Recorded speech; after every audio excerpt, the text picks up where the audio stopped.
Hello and welcome to Terra Verde, a weekly environmental public affairs program co-hosted by Earth Island Journal and KPFA. My name's Hannah Wilton, and I'm the host and producer of today's show. Today we're going to be talking about one of the biggest potential changes to federal public lands policy in decades, which is a proposal by the U.S. Forest Service to rescind the 2001 Roadless Area Conservation Rule, known as the Roadless Rule. The roadless rule has restricted most new road construction and timber harvesting in millions of acres of undeveloped national forest lands for more than 2 decades. And right now, the Trump administration is proposing to eliminate these protections, which could potentially open up more than 4 million acres of roadless forest in California to new roads, logging, mining, and other proposed developments. So, joining me today are two guests who work in this area of public lands and conservation issues in California. We have Wendy Schneider with us today, Executive Director of Friends of the Inyo, conservation organization working to protect and care for the land and water of the Eastern Sierra. We also have joining us Benjamin Pitterly, Director of Advocacy and Field Operations at Los Padres Forest Watch. Benjamin has nearly 2 decades of experience working on environmental advocacy, water quality, conservation, and public lands issues, including extensive field and scientific work in Southern California. Thank you both so much for coming on the show today. Thanks for having us, Hannah. Glad to be here. Thanks. So, Wendy, maybe just to start off with you wanting to cover some of the basics, like what is roadless rule? Maybe for listeners who don't know, what did this 2001 rule set out to protect, and why have these roadless areas been considered important places for conservation? Yeah, absolutely. So the roadless rule set out to protect areas that don't have other protections, like say as a wilderness designation or a national park or a monument that are ecologically special. So there's lots of habitat for species that it's important for the thriving of the species to have, and also to protect our watersheds. There was a recognition that development, especially projects like logging and mining, really threaten watersheds and can really negatively impact the quality of water that communities have access to. And also, especially in places like the Eastern Sierra, areas protected by the roadless rule, like if you look at a map, they tend to be on that interface between kind of like the towns like Mammoth and Bishop and the wilderness areas beyond them. And they protect the health of the rural recreation tourism economy. You know, they keep those lands wild and beautiful and healthy. Ben, anything you want to add to that? I think Wendy covered it well. I guess I would only add that it's also significant, partly just due to how much land is actually protected by the roadless rule. So over 58 million acres of national forest land in the United States, is covered by roadless rule protections. And I know in our area of the Los Padres National Forest, there's maybe like a misperception because of the name roadless that these are inaccessible places, but it's actually quite the opposite because the roadless rule only prevents new permanent road construction. There are already thousands of miles of existing roads and trails in designated roadless areas, and these areas are actually in many ways the backbone of for access and recreation to America's backcountry. And in the Los Padres National Forest, that's certainly the case where almost the entire perimeter of the forest is surrounded by inventoried roadless area. If you've ever been camping or hiking or recreating, mountain biking, hunting, you name it, chances are you've been to one of these places and it's an important part of your experience. So the Forest Service is now proposing to rescind the roadless rule. And in California, again, that could affect roughly around 4.4 million acres of federally managed forest land. So Ben, maybe wanting you to speak a bit to like what could actually change if this roadless rule goes away, what kinds of development could become possible in places that are currently protected. Sure, and I think it's actually it's something like 41 million acres of land could be affected by this change, and it's very significant because again, the things that you need new permanent roads for, right, tend to be forms of industrial development that would significantly alter and fragment these landscapes. So essentially, what we're talking about is, the most intensive forms of, industrialized commercial logging and of course mining operations, also fo things like fossil fuel development. And so, our national forests are full of various resources. It's known as the land of many uses, and we as a country try to balance those uses. These places are as Wendy pointed out, have special ecological value. We have few areas sort of in the country that are still relatively intact, like designated roadless areas. And so altering this policy would fragment and and potentially permanently degrade what we have left. So I understand that rescinding the rule doesn't automatically mean that every roadless area would then suddenly be logged or developed, but like what decisions would have to happen before that could occur? What would that look like? Well, that's actually a tough question and one that we don't really have a great answer to yet. So one of the things that I think that folks are learning about in all of this talk we're doing about the public lands over the last 18 months is that the management plan for any, particular area is what governs what happens on the ground.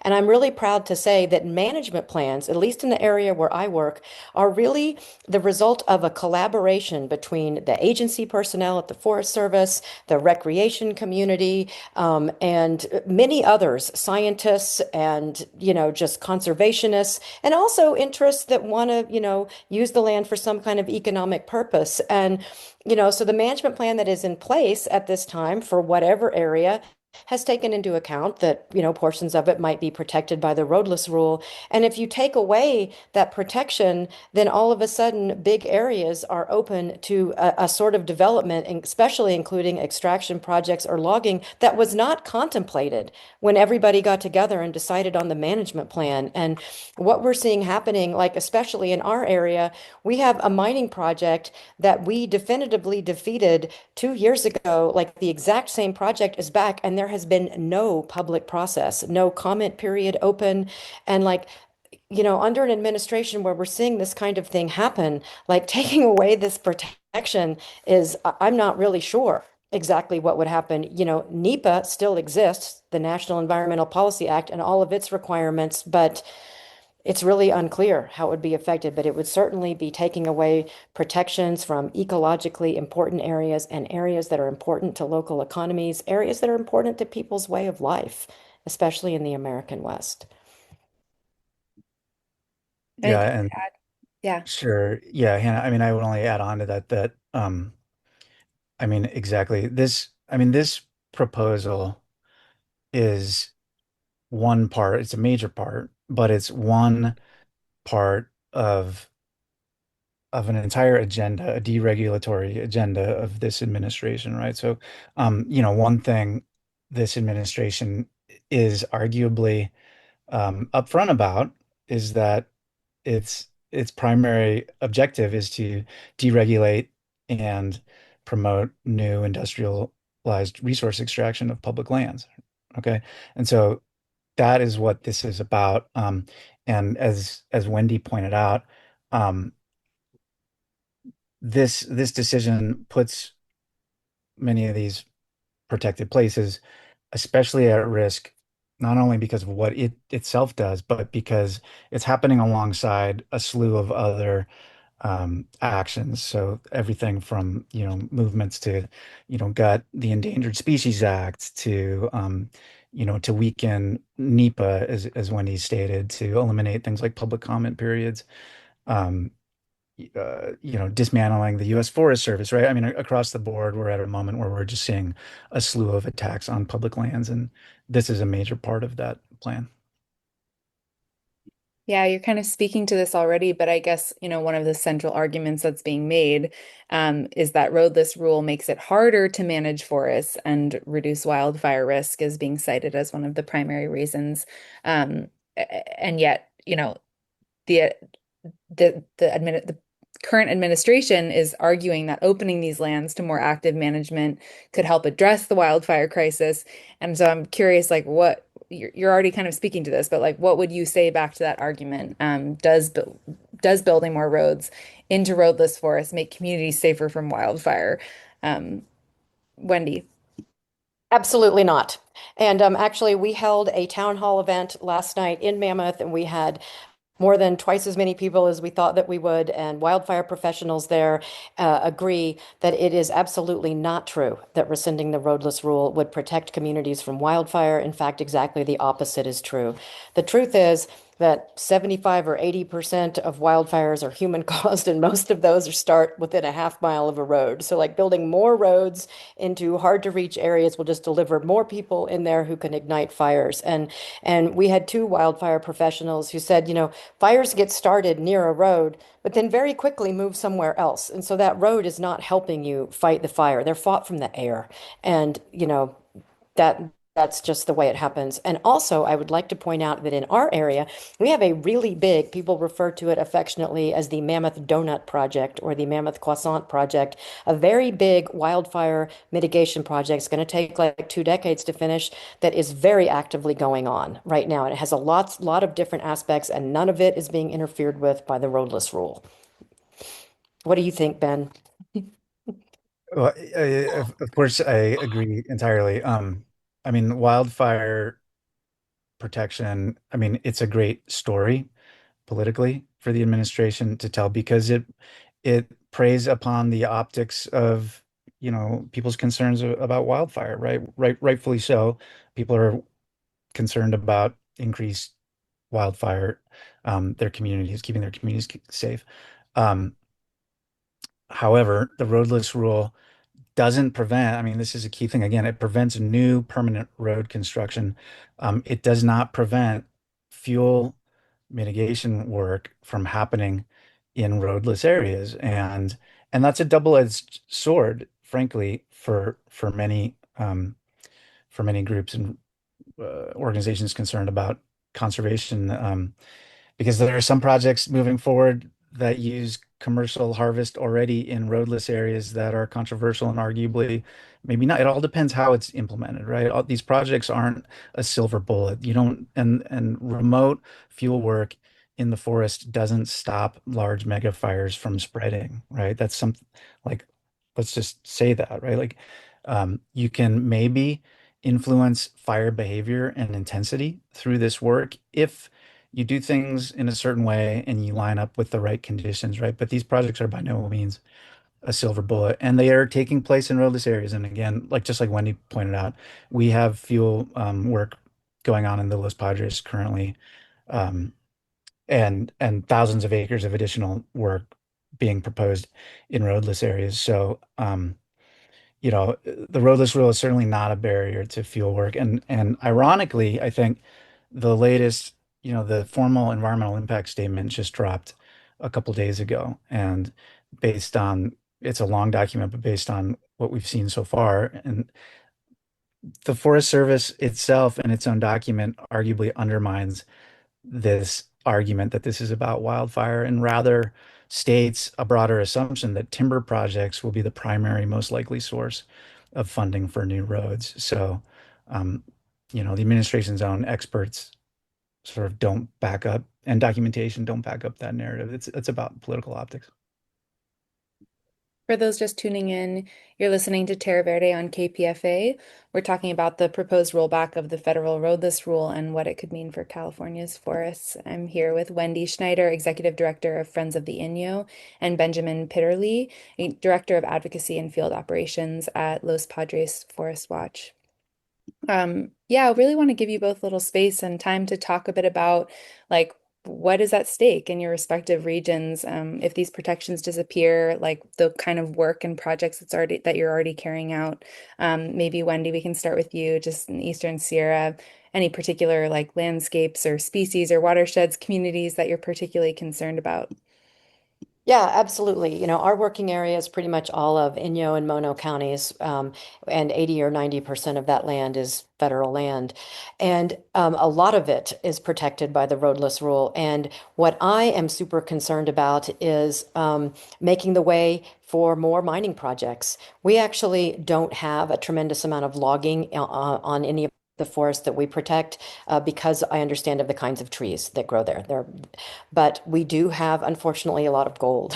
We still have a lot of gold, and it's not as easy to get to as it used to be. But I'm really concerned that once if it might become much easier to propose projects, get projects approved, that we would see a lot more of that kind of activity. And I'm also concerned about sort of luxury focused recreational kind of lodge and housing development. I feel like there's a tremendous amount of pressure around here to do kind of more resort style and that would be very detrimental to the ecosystems and species in the area. I think we already should be more focused on mitigating the impacts of tourism rather than trying to invite more tourism into the area. And those are two things that I really worry about in the Eastern Sierra if the roadless rule were to be rescinded. We, at the event that I mentioned that we had last night, we had big maps and, I've even seen these before, but I was just struck again by how much land is protected by the roadless rule in our area. Ben, what about you? Sure. I think over 600,000 acres of the Los Padres is protected by the roadless rule. And so, all the way, uh, a host, a variety of just important sort of iconic landscapes regionally. Too long to list, I think, um, but many places cherished by local community members for the access and recreation that they provide. Uh, I think, the Los Padres National Forest, we're not known to be, just because of our climate and vegetation types, predominantly, we're not known to be a hotspot for commercial timber harvest, but there is merchantable timber, and we have had, like I said, a variety of commercial thinning projects for fire mitigation that have size limits on those projects to preserve the most mature and old growth trees. And those are a direct result of the roadless rule, right? So, something to keep in mind is that, um, you know, roadless policies like the roadless rule, once they're gone, sometimes they're very hard to get back. And we don't know what the future has in store. We have precious minerals, we have fossil fuel resources. All of those are potential threats that could incentivize future development in our landscape. And I think ultimately what we don't want to see is further fragmentation. Like I said, our community cherishes and values the national forest, these areas for recreational, for personal enjoyment, and that spans a whole variety of user groups. It's not just tree huggers like me, right? We're talking about, people like hunters and fishermen, just across the board. It also sounds like, just as you both were speaking earlier about some of the different fire mitigation and different efforts already happening and underway in the places and regions where you're working, it's like, yeah, it strikes me that there's already like the a lot going on, a lot of projects and a lot of efforts already underway that this that the rescinding roadless rule could really affect and really hamper. Is there any particular projects in your either of your respective regions that you just want to name or uplift on the show?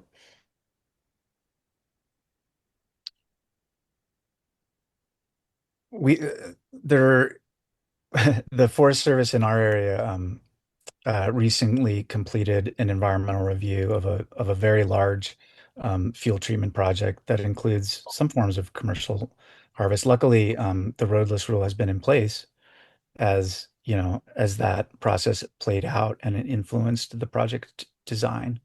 And so, as of this moment, there aren't any new pending proposals that would utilize this rescission, but it's only been a few days. Yeah, I'd say I'm in the same situation. Yeah, none that I know of, right now, but I definitely feel like, I've been executive director for a little over 8 years now. Like, I think that the balance that we have between healthy habitat and species and the amount of tourism we have, which is the main economic activity here, and keeping our water resources, abundant, like it's a pretty delicate balance. And I really feel pressure development pressure, both for extraction projects and recreation, would be encouraged if the roadless rule were rescinded.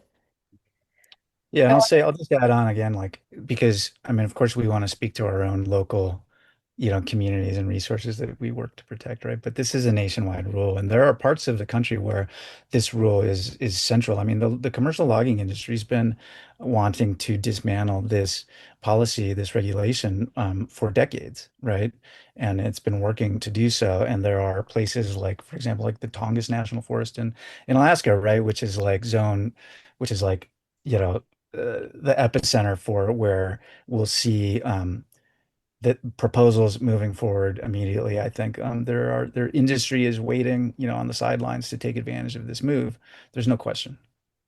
Yeah, absolutely. And as Ben was saying, I think that like old growth forests are going to be in the crosshairs, and I hope that we have good consolidated across the country opposition to, cutting down these precious trees that have been there for thousands of years. And I agree, Ben, I think the Tongass is going to be ground zero. That's what they're going for first. Yeah, I want to talk a bit about how both like what your respective organizations are doing in this moment to organize and also how listeners can engage on this issue. I know there's a kind of an active public process that's happening right now. The Forest Service is accepting public comments on on this proposal through September 21st. And yeah, would just maybe we can start with you, Ben, this time. Like, what should people know about this public comment process? Like, how would you encourage folks to take action?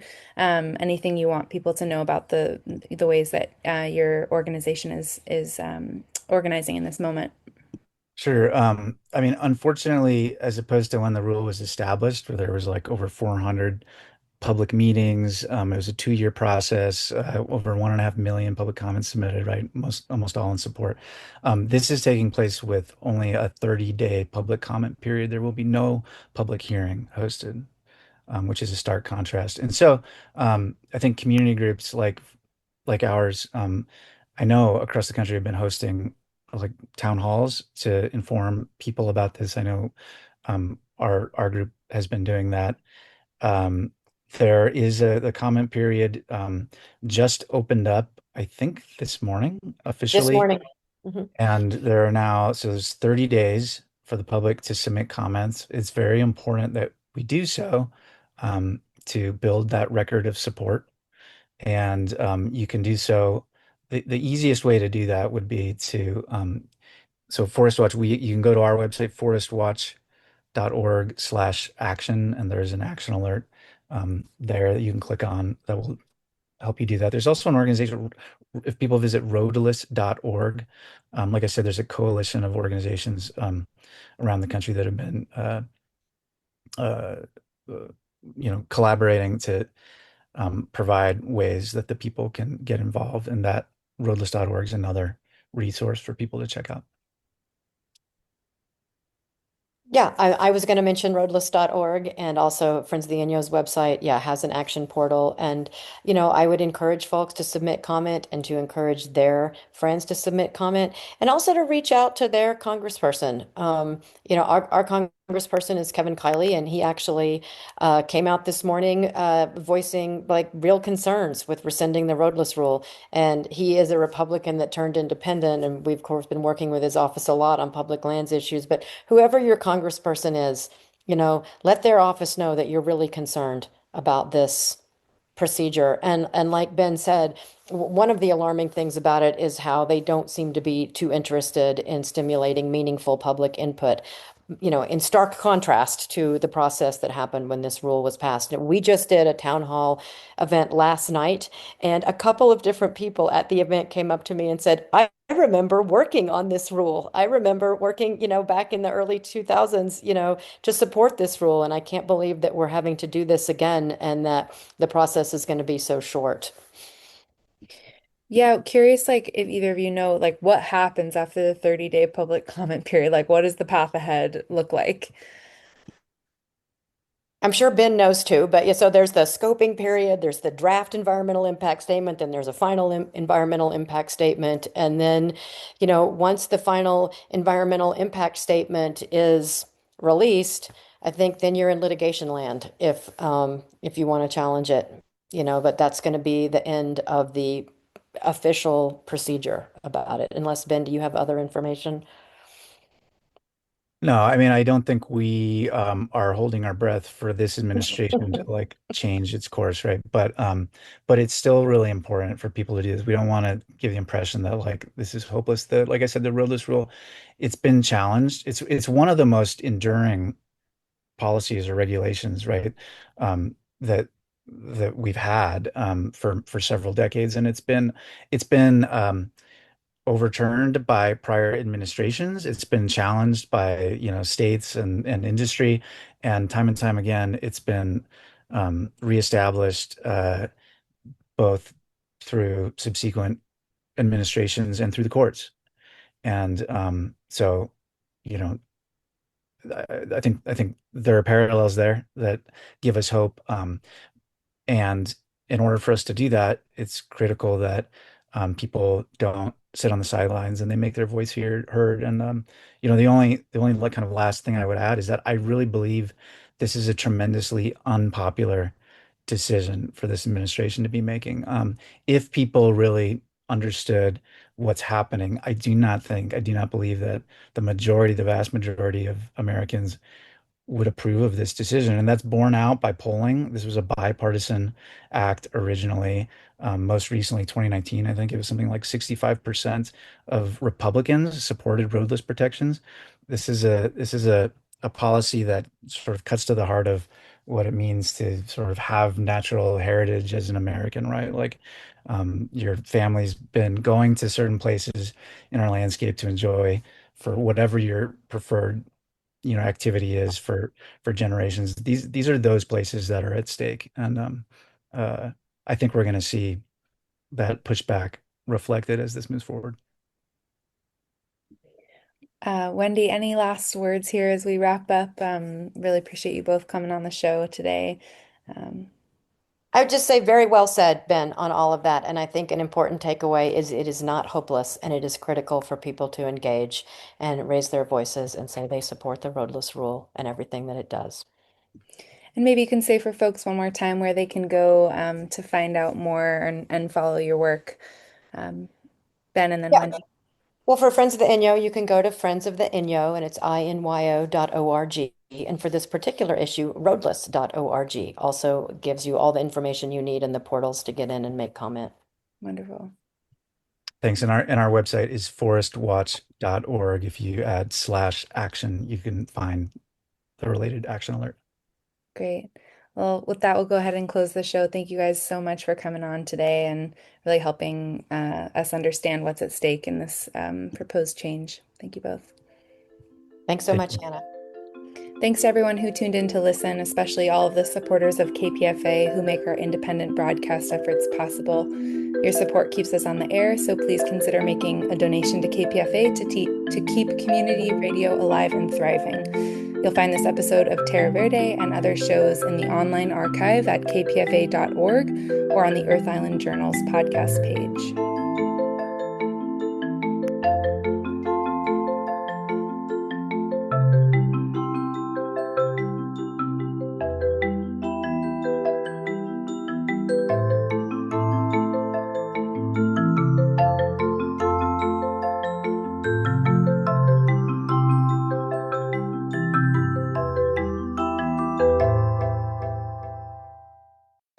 Hi, I'm Roddick Hill.